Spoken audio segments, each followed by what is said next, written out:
스가랴의 5번째 환상 이야기 속에는 순금 등잔대와 두 그루의 감람나무가 등장을 합니다.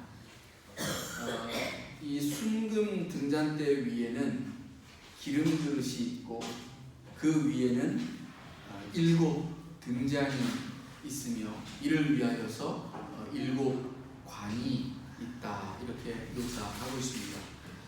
우리는 이 등잔대의 의미를 좀 찾기 위해서 우선은 출애굽기의 말씀을 좀 살펴볼 필요가 있습니다. 출애굽기 25장 31절부터 40절까지에 보면 하나님께서 성소를 지으시고 그 성소 안에서 사용되어지는 기구들을 이렇게 제작을 하실 때에 어떻게 제작할 것인가에 대하여서 말씀하시는 장면이 있습니다. 그 가운데에 등잔대에 관한 기사도 나옵니다. 31절에 보면 순금으로 등잔대를 만들라, 이렇게 말씀하시고 그 등잔대에 딸린 밑판, 그리고 줄기, 그리고 기름잔과 꽃받침과 꽃으로 형상화된 관에 관하여서 말씀을 하십니다. 전체적인 그 형상을 보면 이 가운데 줄기를 중심으로 해서 양쪽으로 3개의 가지가 뻗어나오는 그런 형태를 하고 있습니다. 그리고 이 양쪽의 3가지, 즉 6가지 위에 등잔을 두고 이 가운데 줄기 그 위에 등잔을 두어서 총 7개의 등잔을 두게 됩니다. 그러니까 지금 이 스가랴가 환상 속에서 보고 있는 등잔대는 바로 성소에서 사용되는 등잔대인 것임을 보여주고 있습니다. 자, 그렇다면 등잔대가 성소에서 어떤 역할을 하느냐 하는 것입니다. 등잔대의 역할은 출애굽기 아까 말씀드렸던 25장 37절에 나오는데 이렇게 나와 있습니다. 등잔대 위에 등잔 7을 두어서 무엇 하는가? 앞을 비추게 하라. 이것이 하나님의 말씀이었습니다. 그렇습니다. 등잔대를 두고 그 등잔이 하는 역할은 앞을 비추는 것입니다. 이 말씀이 실제 성소에서 어떻게 사용되고 있는지는 민수기를 통해서도 다시 한번 확인을 할 수 있는데, 민수기 8장 2절에 이렇게 기록되어 있습니다. 너는 아론에게 등불을 차려놓을 때 등잔 7개가 등잔대 앞 맞은편을 비추도록 놓으라. 하나님이 모세를 통해서 제사를 담당할 아론에게 지시하는 내용입니다. 그 내용을 보니까 등잔대 위에 놓은 그 7개의 등잔이 어디를 비추라고 말씀합니까? 바로 등잔대 앞 맞은편을 비추도록 하라 라는 것입니다. 여기서도 다시 한번 확인할 수 있는 것은 바로 앞을 비추라 라는 것입니다. 이 말씀이 주님에 의해서도 다시 한번 인용이 되어지는데, 마태복음 5장 15절, 그리고 마가복음 4장 21절, 누가복음 8장 15절과 11장 33절에서 똑같이 반복적으로 동일하게 나타납니다. 그 중에 대표적으로 마태복음 5장 15절에 있는 말씀을 보면 주님이 이렇게 말씀하십니다. 등불을 켜서 그릇으로 덮어둘 사람은 아무도 없다. 오히려 그것을 등잔대 위에 올려서 집 안에 있는 모든 사람에게 비치게 하지 않겠느냐. 주님께서 그 비유 가운데 하시는 말씀이 이것입니다. 등잔불을 켜서 그릇으로 덮어놓거나 혹은 말 아래, 즉 침대 아래에 두는 것이 아니라 등잔대 위에 두어서 온 집안을 환히 비추고 모든 사람에게 그 빛이 비추어지도록 한다는 것입니다. 결국 등잔불을 켜는 목적은 제대로 앞을 비추는 것입니다. 여러분 혹시 손전등을 들고 밤길을 걸어가 보신 적 있으십니까? 손전등을 켜서 어디를 비춥니까? 자기가 걸어가는 방향의 앞을 비추는 것입니다. 불을 켠다는 것은, 다시 말해서 오늘 우리에게 하나님이 너희는 그리스도의 빛이다 라고 말씀하시는 그 의미는 우리로 하여금 너희가 걸어가는 그 삶이 빛이 되어져서 이 세상의 앞을 비추라는 것입니다. 결국은 우리가 선도하여 가는 것입니다. 빛을 비추는 사람이 앞장서서 그 길을 걸어가야 뒤따르는 사람이 비추이는 길을 따라서 함께 갈 수 있는 겁니다. 그러니까 우리는 앞장서서 선도하고 이끌어가는 사람들이 되어야 한다는 것입니다. 하나님을 믿는 하나님의 백성들이 오늘날 정말 앞서가고 있는가? 오늘날 정말 알지 못하고 캄캄한 어둠 속에서 어디로 향해야 할지 알지 못하는 수많은 사람들을 이끌어가는 참 빛이 되어지고 있는가에 대한 질문을 우리 스스로에게 던져볼 필요가 있다는 것입니다. 등잔불을 켰는데 제대로 비추는 것이 없다면 그것은 아무 쓸모가 없는 것이 되고 말 것입니다. 성경은 하나님을 믿는 이들을 향하여서 분명하게 너희는 빛이다 라고 말씀하십니다.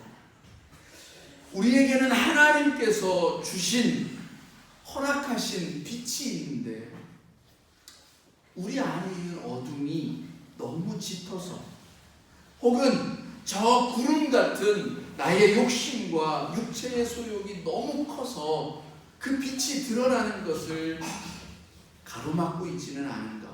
그래서 아무것도 비추지 못하고 있는 쓸모없는 빛이 되고 있는, 말뿐인 빛이 되고 있는 것은 아닌가 생각해 볼 필요가 있다는 것입니다. 여러분, 분명히 말씀드립니다. 여러분은 빛이십니다. 빛이 비추어지는 곳은 등잔대가 서 있는 곳이 아니라 그 맞은편, 그 앞입니다. 우리말에도 보면 그 등잔 밑이 어둡다라고 하는 그런 말이 있습니다. 그렇습니다.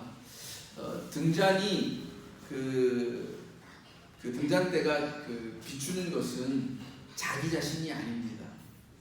그 앞에 있는 것을 비추는 것이지 자기 자신을 비추지 않습니다. 그래서 그 밑은 어두울 수밖에 없습니다. 우리가 비추어야 할 것은 우리 자신을 드러내는 일이 아니라는 것이라는 겁니다. 많은 이들이 자기 자신을 드러내지 못하여서 아웅다웅하면서 살아갑니다. 조금이라도 자기를 더 빛내기 위한 삶을 살아가려고 애를 씁니다. 근데 성경은 내 자신을 비추는 것이 아니라 오히려 그 앞에 있는 일을 비추는 것이 빛의 사명이다라고 말씀합니다. 여러분, 우리가 비추어야 할 것은 세상이요, 우리와 마주하고 있는 우리의 이웃들인 것을 다시 확인하여야 할 줄로 믿습니다. 요한복음 1장 9절에서 주님이 그 참빛이 되어져서 우리 가운데 오셨고 그 빛이 모든 각 사람에게 비추어졌다, 이렇게 말씀합니다. 주님도 빛 그 자체이시지만 자신을 비추지 않고 세상을 위하여 있는 빛이라고 말씀하셨던 것입니다. 등대의 그 불빛이 자신을 비추고 있다면 어두운 망망대해 속에서 갈 곳 몰라하고 있는 배들에게 아무런 도움이 될 수가 없을 것입니다. 여러분의 빛을 통해서 세상이 다시 한번 밝게 빛나야 할 줄로 믿습니다. 여러분의 빛을 통하여서 여러분이 함께 더불어 살아가고 있는 이들의 모습들이 더욱 밝게 비추어져야 할 줄로 믿습니다. 스가랴는 이 등잔대가 의미하는 것이 무엇인지를 조금 더 구체적으로 이제 묻습니다. 5절에 그 천사가 내가 이게 무엇인지 정말 알지 못하겠느냐라고 묻습니다. 스가랴는 모르겠다 이렇게 대답을 하죠. 말씀드렸듯이 여기 이 순금 등잔대는 성전 기구입니다. 그리고 스가랴는 제사장입니다. 제사장이 성전에서 쓰는 물건을 모른다? 사실 말이 되지 않죠. 근데 사실 이와 같이 말이 안 되는 일이 오늘날 우리들이 살아가고 있는 세상에도 그리고 우리들 스스로에게도 일어나고 있다는 것을 알고 계십니까? 여기 저와 여러분이 보고 있는 성경은 무엇을 위하여 서 있습니까? 책장 한 편을 장식하기 위하여서 있는 것입니까? 성전에 말씀이 있습니다. 그 말씀을 듣고 읽고 보고 순종하기 위하여서 있는 것입니다. 말씀이 있어도 듣고 읽고 보고 순종하지 않는다면 오늘 여기 이 스가랴처럼 제사장이면서도 등잔대가 무엇인지 모른다라고 밖에는 할 수가 없는 것입니다. 그래도 우리 하나님은 참 인내가 많으신 하나님입니다. 화내지 아니하시고 스가랴에게 친절하게 가르쳐 주십니다. 6절에 하나님은 등잔대가 무엇이냐고 묻는 스가랴의 질문에 스룹바벨에게 하셨던 말씀을 들려줍니다. 스룹바벨에게 주셨던 말씀이 무엇인가 보니까 만군의 여호와께서 말씀하시되 이는 힘으로 되지 아니하며 능력으로 되지 아니하고 오직 나의 영으로 되느니라. 이게 무슨 말씀일까요? 등잔대가 무엇입니까? 라고 물었는데 하나님은 이것이 나의 힘으로 하나님의 영으로 되어진다 이렇게 말씀합니다. 다시 말해서 이 말이 갖는 의미는 그 빛이라고 하는 것은 스스로 빛난다는 게 아닙니다. 스스로 빛나는 것은 오직 하나님 외에는 없죠. 오늘 우리는 그리스도의 빛이라고 했을 때에 그 빛 대신 그리스도께서 내 속에 들어와서 그분이 빛나는 것이지 내가 스스로 빛나는 게 아니라는 것입니다. 성령의 열매가 나의 노력과 의지로 맺혀지는 것이 아니라 성령이 내 안에 거주하심으로써 절로 열매를 맺는 것이다 라고 말씀드린 것처럼 내 안에 그리스도가 계심으로 인하여서 그 빛이 드러나는 것입니다. 내 능력으로 되는 것이 아니라는 것입니다. 하나님의 영으로 되어진다는 것이 그 뜻이고 등잔의 빛이 등잔불이 빛날 수 있는 것은 관을 통해서 흘러드는 기름이 있기 때문에 그것이 빛날 수 있음을 말한다는 것입니다. 등잔대 옆에 두 감람나무가 서 있는 이유가 있습니다. 즉 올리브 나무에서 당시에 등잔 기름으로 쓰였던 이 기름이 순금으로 만든 등잔대에 관을 타고 흘러서 기름잔에 놓이게 됩니다. 즉 감람나무에 기름이 없이는 등잔의 불을 밝힐 수 없다는 것입니다. 하나님이 아니고서는 하나님의 역사와 하나님의 행하심과 하나님의 능력 있는 팔이 아니고서는 되어질 수 없다는 것입니다. 모든 별들은 태양의 빛을 받아서 반사한다라고 하는 것이죠. 우리가 이렇게 보는 달빛이나 이와 같은 것들도 마찬가지입니다. 그 자체로 빛을 가진 게 아니라는 것이죠. 지금 스가랴의 시대 상황은 제가 어떻다고 했나요? 바벨론의 포로로 잡혀 있다가 고향 땅에 돌아와서 보니까 성전과 성벽이 무너져 있었다라고 했습니다.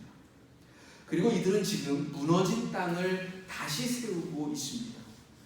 무너진 땅을 다시 세우는 일, 그 일은 단순히 내 힘으로, 내 능력으로 되는 것이 아니고 내 힘으로 세우고 내 능력으로 세웠다 해서 그것이 온전하다라고 할 수 없는 것입니다.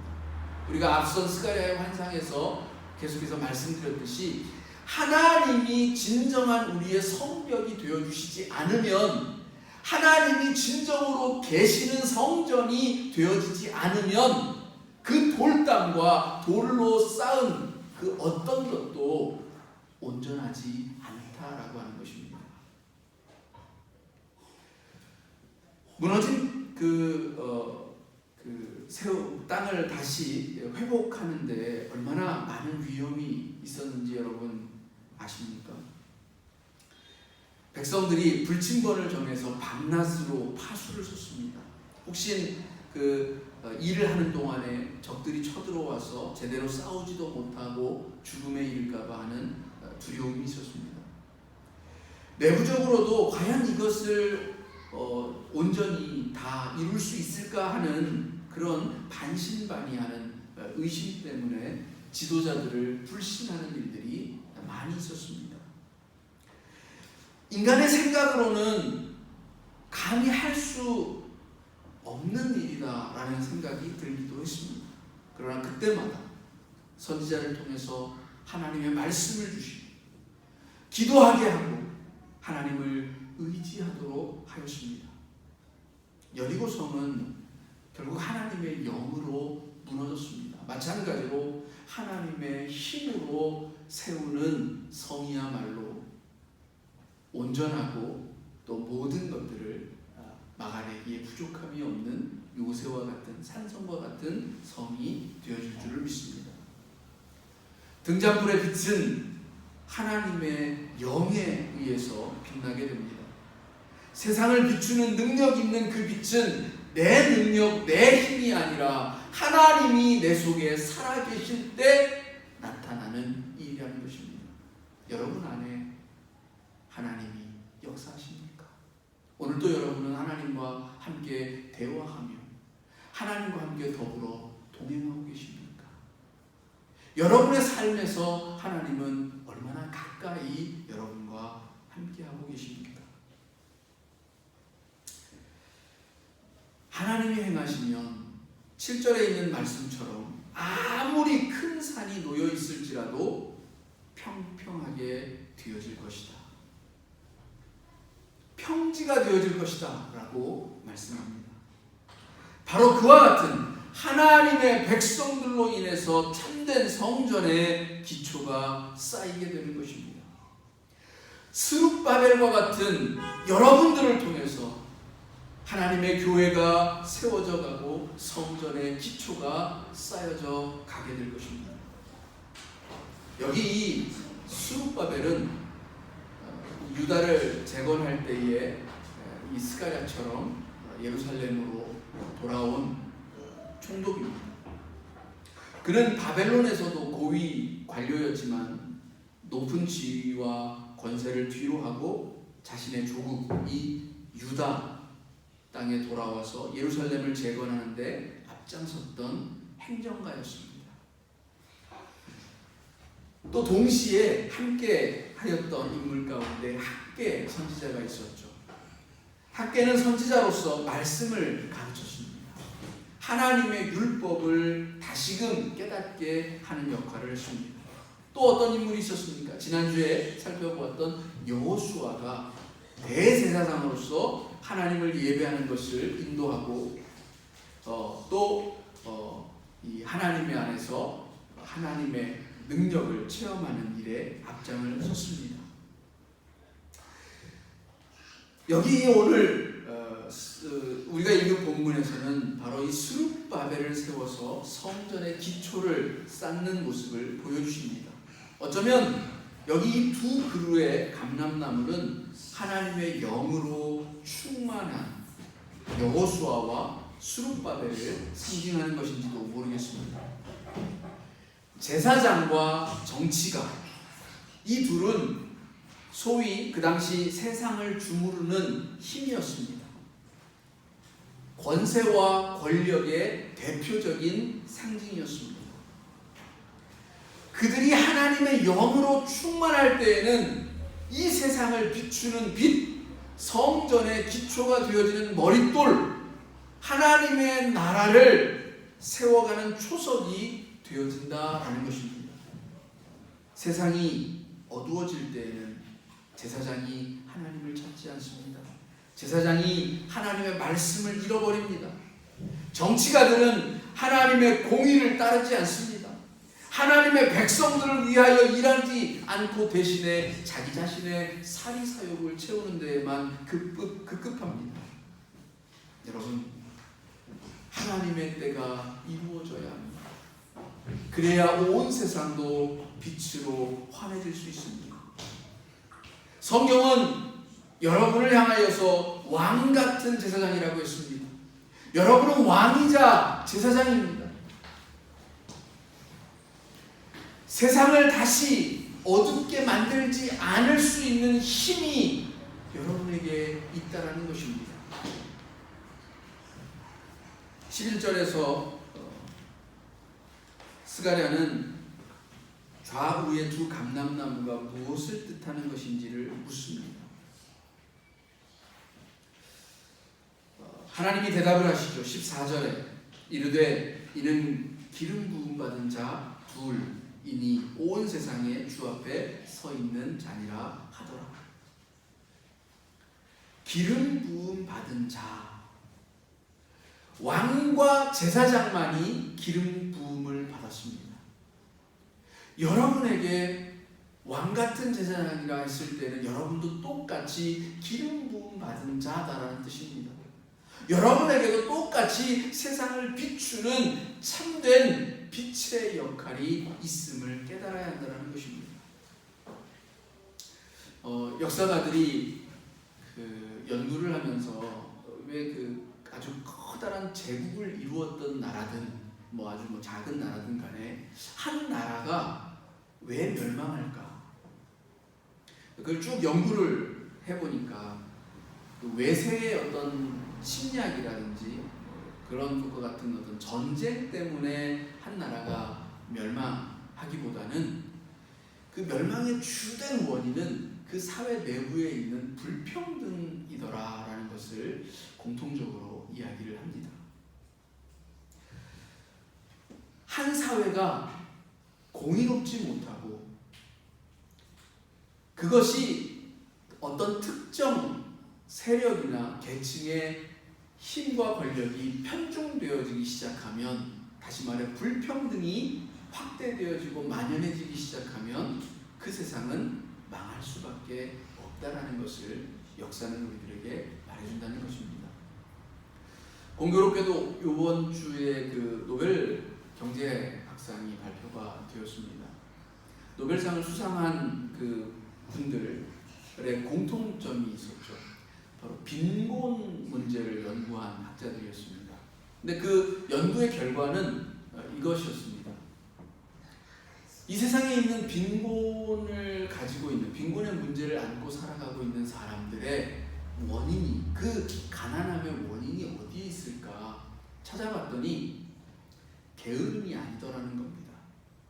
다시 말해서 그 사람이 게으르거나 일하지 않거나 능력이 부족하거나 이런 것들의 문제가 아니라, 사실 그 가난의 모든 문제의 가장 많은 부분은 사회 구조 안에 있더라고요. 아무리 열심히 일을 해도 벗어날 수 없는 것, 그 가난의 문제가 그 사회 내부에 있더라고요.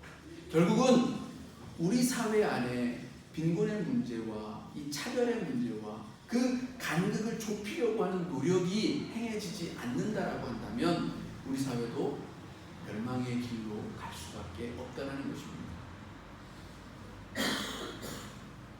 세상을 비추는 빛의 역할은 어쩌면 그와 같은 간극을 메우는 일이고, 그 사회 구조 안에 있는 모든 불합리한 불평등의 문제들, 부조리의 문제들에 대항하여서 싸우는 일일지도 모릅니다.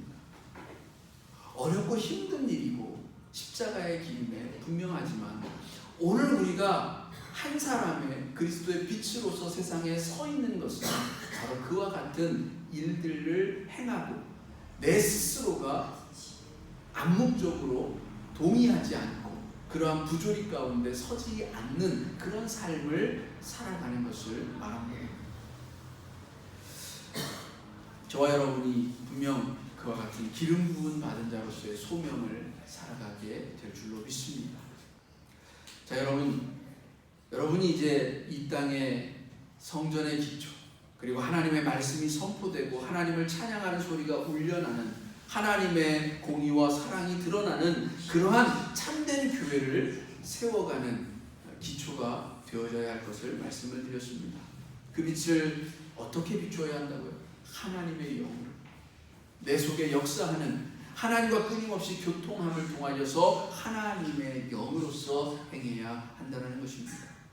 어떤 이들은 우리 교회가 아직 작고 연약하여서 슬쩍 뽕무늬를 뺄 수도 있을 것입니다. 여기 스가랴의 환상 속에서도 스룹바벨이 세운 성전을 두고 멸시하는 사람들이 있었습니다. 10절에 보면 작은 일의 날이다 이렇게 멸시하는 자들이 나옵니다. 실제로 그 스룹바벨 성전은 그 옛날 다윗이 시작하고 솔로몬이 완성했던 그 예루살렘 성전에 비하면 그 규모가 너무나도 작고 초라했습니다. 거의 뭐 한 10분의 1 정도밖에 안 되는 정도의 그 수준이었습니다. 그러니 당연히 그 작은 그런 모습을 보고 비아냥대고 비난하는 그런 조소의 소리들도 있었을 것입니다. 그럴 수 있습니다. 작고 초라할 수 있습니다. 미약하다 할 수 있습니다. 그러나 겉으로 드러난 이 크기가 중요한 것이 아닙니다. 그 안에 정말 하나님이 계시느냐 하는 것이 더 중요한 본질이라는 것입니다. 여기 스룹바벨에게 무엇이 들려져 있다라고 말합니까? 다림줄입니다. 측량하는 기구입니다. 심판하는 잣대입니다. 하나님의 영이 있는 자에게 측량하고 재고 심판하는 기구가 들려집니다. 하나님의 영으로부터 흘러나온 기름에 의해서 밝혀진 7 등자는 여호와의 눈이 되어져서 세상을 두루 살피게 될 것이다라고 말하고 있습니다. 여러분, 교회가 작다고, 성도 수가 많지 않다고, 재정이 넉넉지 않다고, 그것 때문에 우리 스스로를 비하하거나 혹은 그것들을 향하여서 우리를 얕잡아 보는 어떤 그런 것들이 있다면 개념치 마시기 바랍니다. 우리 교회 안에, 여러분과 제 안에 성령이 계십니다. 하나님의 영으로 충만케 되어지면 세상이 감당할 수 없는 교회와 성도가 될 것입니다. 마지막 때에는 하나님이 세우시는 권세 있는 자들이 될 것입니다. 이것을 확증하는 본문이 있습니다.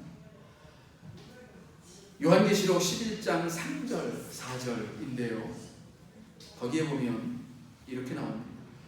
내가 나의 2 증인에게 권세를 주리니 그들이 굵은 베옷을 입고 1260일을 예언하리라. 그들은 이 땅의 주 앞에 서 있는 2 감람나무와 2 촛대니. 그리고 나서 이들이 얼마나 권세 있는 자들인지는 6절에 이어져서 나오는데, 그들이 말한 2 감람나무와 촛대를 말합니다. 그들이 권능을 가지고 하늘을 닫아 그 예언하는 날 동안 비가 오지 못하게 하고, 또 권능을 가지고 물을 피로 변하게 하고 아무 때든지 원하는 대로 여러 가지 재앙으로 땅을 치리로다. 하늘이 주시는 권세, 그것이 진정한 권세인 줄로 믿습니다. 하나님께서 오늘 그와 같은 하늘의 권세를 누구에게 주시는가? 눈에 보이는 건물로서의 교회가 아니라 하나님의 영이 살아 역사하는 이들에게 허락하신다는 것을 여러분들 믿어 의심치 마시고, 또 한 주간을 정말 하나님과 함께 동행하는 복된 삶을 살아가시기를 주님의 이름으로 축원합니다. 기도합니다.